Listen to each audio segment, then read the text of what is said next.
মিয়ানমারের মুসলমানদের অবস্থা সম্পর্কে বিশ্বের এমন কোন মানুষ নাই যারা জানে না। মিয়ানমারের মধ্যে যেইভাবে নির্যাতিত মুসলমানরা হচ্ছে, গোটা দুনিয়ার ইতিহাসের মধ্যে মুসলিনি, হিটলার, যারা বিশ্বের মধ্যে সবচেয়ে বড় বড় খুনি ছিল, এরাও মানুষদেরকে এইভাবে পুড়িয়ে হত্যা করে নাই। আমরা মিয়ানমারের মুসলমানদের জন্য হয়তো কিছুই করতে পারবো না, কিন্তু আল মুমিনু কা রাজুলুন ওয়াহিদ, গোটা দুনিয়ার মুমিন একটা মানুষের মতো। ইনিস্তাকা আইনু ইস্তাকা কুল্লু ওয়া ইনিস্তাকা রাসু ইস্তাকা কুল্লু। যেমন আমার চোখে ব্যথা হলে গোটা শরীরটা অসুস্থ হয়ে যায়, মাথায় ব্যথা হলে গোটা শরীরটাই দুর্বল হয়ে যায়। বিশ্বের কোন এক জায়গায় মুসলমান যদি ব্যথিত হয়, তার ব্যথায় ব্যথিত না হওয়া, তাহলে তুমি প্রকৃত মুমিন হতে পারো নাই। বিশ্বের কোন এক মুসলমান যদি দুঃখিত হয়, তার দুঃখে যদি দুঃখিত না হও, তো তুমি মুসলমান হতে পারো নাই। আমরা জাতিসংঘকে বলতে চাই, বিশ্বের মানুষকে জানিয়ে চাই, যদি মিয়ানমারের মুসলমানদের আক্রমণ বন্ধ না করা হয়, হত্যা বন্ধ না করা হয়, ধর্ষণ বন্ধ না করা হয়, আমার মা বোনদের ধর্ষণ যদি বন্ধ না করা হয়, তাহলে বাংলাদেশ থেকে তাদের বিরুদ্ধে যুদ্ধটা বন্ধ হবে ইনশাআল্লাহ।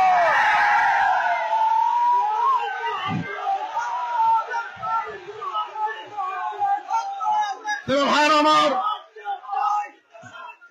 আপনারা জানেন মিয়ানমারের শাসক বলছে যে রোহিঙ্গারা তারা মিয়ানমারের অধিবাসী না, সেখানে নাগরিক না। কোথার নাগরিক? বাংলাদেশের নাগরিক। অথচ শত হাজার বছর পর্যন্ত তারা সেখানে বসবাস করতেছে। তারা একসময় শাসক ছিল। যদি তারা সেখানের হাজার হাজার বছর পর্যন্ত বসবাস করার পরেও নাগরিক না হয়, বাংলাদেশের নাগরিক হয়, তাহলে আরাকান এটা মিয়ানমারের অংশ না, এটা বাংলাদেশের অংশ। কাজে বাংলাদেশের অংশকে সেখানে স্বাধীন করতে হবে, ওই অংশ আমাদেরকে দখল করতে হবে। এই দখল করতে গিয়ে যদি রক্ত দিতে আমরা রক্ত দেব, জীবন দেব না, যদি পানি দিয়ে মিয়ানমার দখল হয়ে ইনশাআল্লাহ।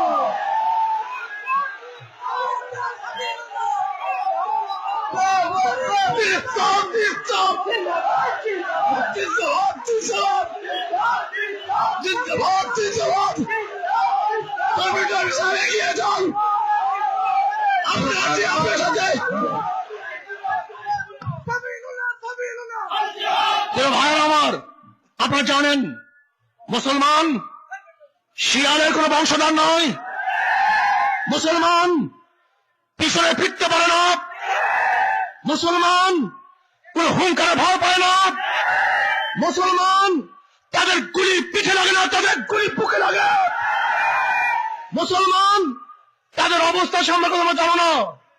আমি মিয়ানমার সরকার বলতে চাই, তুমি সাগর দেখেছ, সাগরের গভীরতা দেখো নাই। তুমি পাহাড় দেখেছ, পাহাড়ের উচ্চতা দেখো নাই। তুমি বাঘ দেখেছ, বাঘের হুঙ্কার দেখো নাই। তুমি মুসলমান দেখেছ, মুসলমান আক্রমণ দেখো নাই। মিয়ানমার দখল করব, শাসন করব, মুসলমানকে হেফাজত করব, প্রয়োজন রক্ত দেব, জীবন দেব, আমার মুসলিম মা বোনদের উদ্ধার করবে ইনশাআল্লাহ। বসেন, কাজে আসুন, আমরা গত 6 তারিখ মিয়ানমারের মুসলমানদের হেফাজত করার জন্য ঢাকাতে মিয়ানমারের অধ্যুষিত আমরা দূতাবাস ঘেরাওর যে কর্মসূচি গ্রহণ করেছিলাম, লক্ষাধিক মানুষ সেখানে সমবেত হয়েছিল। আপনারা জানেন, এমনকি মালয়েশিয়ার প্রিন্ট মিডিয়ার লিড নিউজে আমাদের ঢাকার খবর এসছে। আগামী 18 তারিখ মিয়ানমারের উদ্দেশ্যে লং মার্চের কর্মসূচি ঘোষণা করা হয়েছে। আমার মা বোনদেরকে বলবো, আপনারা কাদের বংশধর? সাহাবায়ে কেরাম রিদওয়ানুল্লাহি তাআলা আজমাইন। সেই জমানায় হুজুর আলাইহিস সালাতু ওয়াস সালামের কাছে অনেক মারা তাদের বাচ্চাদেরকে নিয়ে আসছেন, ইয়া নবী আল্লাহ, আমার বাচ্চাকে জিহাদে নিয়ে যান। আমার নবী বললেন, সে তলোয়ার চালাতে পারবে না, ঘোড়ার উপরে উঠতে পারবে না, যুদ্ধ করতে পারবে না। তখন তারা মারা বলতেন, ইয়া নবী আল্লাহ, আমি জানি আমার বাচ্চা তলোয়ার বাজি করতে পারবে না, যুদ্ধ করতে পারবে না, কিন্তু আপনার উপরে যেই তলোয়ারের আঘাত আসবে ঢাল হিসাবে আমার বাচ্চা তার ফিরে আসবে ইনশাআল্লাহ। আমরা সেই জাতি, আমরা সেই জাতি। दस्त दस्त है दरिया भी नहीं सोरे हमने, बहरे जिल्मत में तौरा दिया घोरा हमने, अलम तरा अन्नल्लाह सल्लल बहरहु व अंजला बिल कुफ्फार बिअहदि सलाइली। আমরা তো ওই জাতি শুধু চাটিয়াল ময়দান নয়, আমরা সাগর পাড়ি দিয়ে স্পেন দখল করেছি, গোটা দুনিয়া আমরা বিজয় অর্জন করেছি।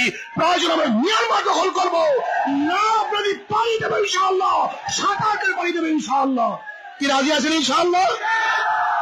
18 তারিখ ইনশাআল্লাহ লং মার্চে আমরা উপস্থিত হব।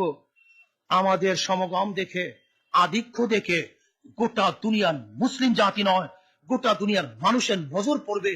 যদি মিয়ানমারে মুসলমানদের আক্রমণ করা হয় তাহলে মুসলমানরা ছাড়বে না, ওদের খাড়কে ছিঁড়ে ফেলবে ইনশাআল্লাহ। ইনশাআল্লাহ আল্লাহ আমাকে আমাদের সবাইকে কবুল করে নেন। আমিন।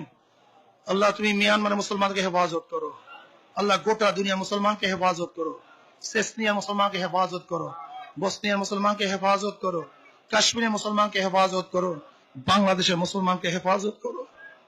আল্লাহ গোটা দুনিয়ার ইহুদিদের অভিভাবক আছে, খ্রিস্টানদের অভিভাবক আছে, হিন্দুদের অভিভাবক আছে, মুসলমানদের অভিভাবক, তুমি অভিভাবক হয়ে যাও,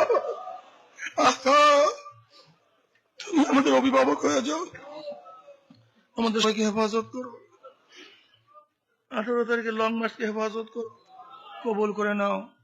এর মাধ্যমে বেঈমানদের মনের মধ্যে ভীতি সৃষ্টি করে দাও।